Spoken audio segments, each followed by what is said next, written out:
So a little bit about me, I grew up in Kerrang. I went to the public high school there. I went to go and live at boarding school for a few years and study there in Bendigo. Growing up, my family were all incredibly community minded. I'm really close to my family. They've been a constant source of inspiration to me in all different ways. I come from an Italian background.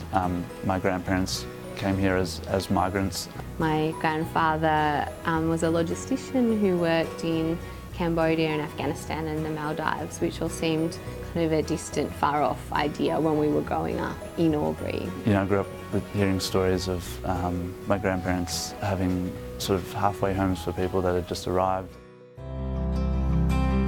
It was always so important in my family, the notion of using the skills that we have to help the community. I had a year travelling and then I made my way back and started work at Clayton Utz. When I started out my career as a young lawyer, I really sought out the opportunities to do pro bono work. I was lucky enough to volunteer here as a student. I think from the earliest time that I decided to study law, for me it was so important that the skills that I would learn and the position I'd have as a lawyer would enable me to contribute to people who don't have a voice in the justice system.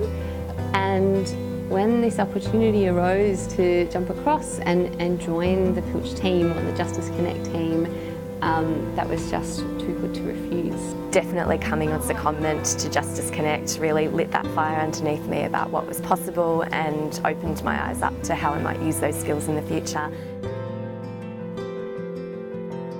I get to work every day with people who experience homelessness or are on the brink of it, and in the face of what they're up against still manage to show amazing resilience, and it's a real privilege to be able to do that. Something in me shifted in that I've gained an appreciation that law is a really important skill set, and it can actually enable a person to help other people in quite meaningful ways, even if I didn't find it very meaningful at the time. That's why I enjoy doing this work, because it's the same people with the same stories and the same vulnerabilities as my grandparents, and so it means a great deal to me to be able to work here. I love the impact we can make for our individual clients. Last year we prevented over 100 clients getting evicted into homelessness, and each of those people has a story. It's not just about a lawyer providing help to an individual client, it's a lot more than that. It's about recognising that a lot of the time what clients need is not just a lawyer. They need a lawyer, they need a doctor, a nurse, a social worker, they need a team, because if they have complex problems, then they need a more sophisticated solution. 25 years.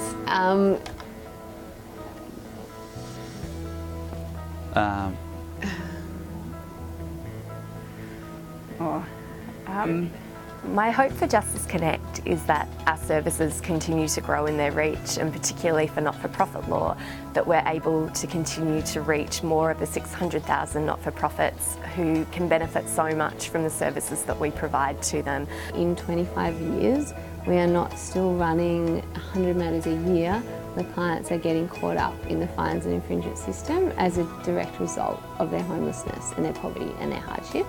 And I do believe that's an achievable goal for us. I think that the world is moving in a way where lawyers are not just hidden away in a firm somewhere.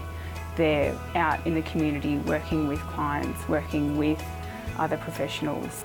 Set an example for the profession, and to continue to be leaders for social justice and equality. And that's the kind of organisation and the kind of impact and the kind of community I think I'd really be excited to be part of.